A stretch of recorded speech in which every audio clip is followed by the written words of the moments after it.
ত্রয়োদশ জাতীয় সংসদ নির্বাচন দেশটির রাজনীতিতে একটি ঐতিহাসিক অধ্যায়ের শুরু হিসেবে বিবেচিত হচ্ছে। দীর্ঘ সময় পর জনগণ স্বচ্ছ ও প্রতিদ্বন্দ্বিতামূলক ভোটে অংশগ্রহণ করে সরকার গঠনের সিদ্ধান্ত নিয়েছে। আন্তর্জাতিক পর্যবেক্ষকরা এটিকে গত 2 দশকের মধ্যে সবচেয়ে মৌলিক ও স্বাধীন নির্বাচন হিসেবে মূল্যায়ন করেছেন।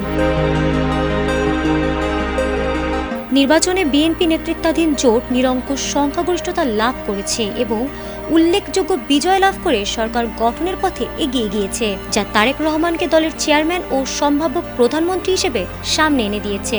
তিনি 17 বছর নির্বাসন কাটিয়ে দেশে ফিরে এসেছেন এবং দলকে নেতৃত্ব দিয়ে জনগণের কাছে নতুন রাজনৈতিক প্রতিশ্রুতি ব্যক্ত করেছেন।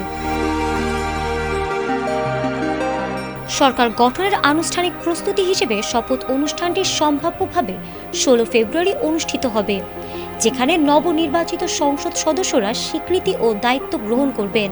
নতুন মন্ত্রিসভা গঠনের কাজ দ্রুত এগোচ্ছে এবং এটি হবে নবীন ও প্রবীণ নেতাদের সমন্বয়, যেখানে পরীক্ষিত রাজনীতিক ও তরুণ দক্ষ নেতাদের একসাথে জায়গা থাকবে।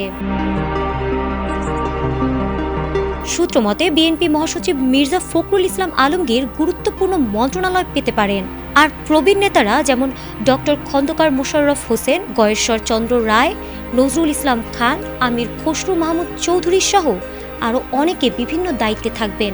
টেকনোক্রেট কোটা থেকে অনেক তরুণ ও বিশেষজ্ঞকে মন্ত্রিসভায় অন্তর্ভুক্ত করার পরিকল্পনাও রয়েছে।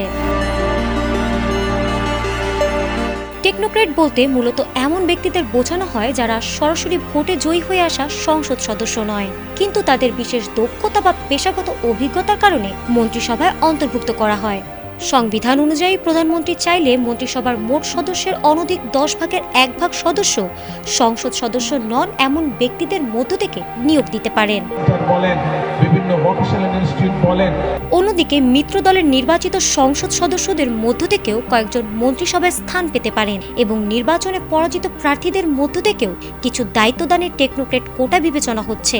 নির্বাচনের পর নতুন সরকার গঠনের প্রক্রিয়া দ্রুত এগোচ্ছে। তারেক রহমানের নেতৃত্বে অভিজ্ঞ ও তরুণ নেতাদের সমন্বয়ে একটি ভারসাম্যপূর্ণ মন্ত্রিসভা গঠনের আলোচনা চলছে।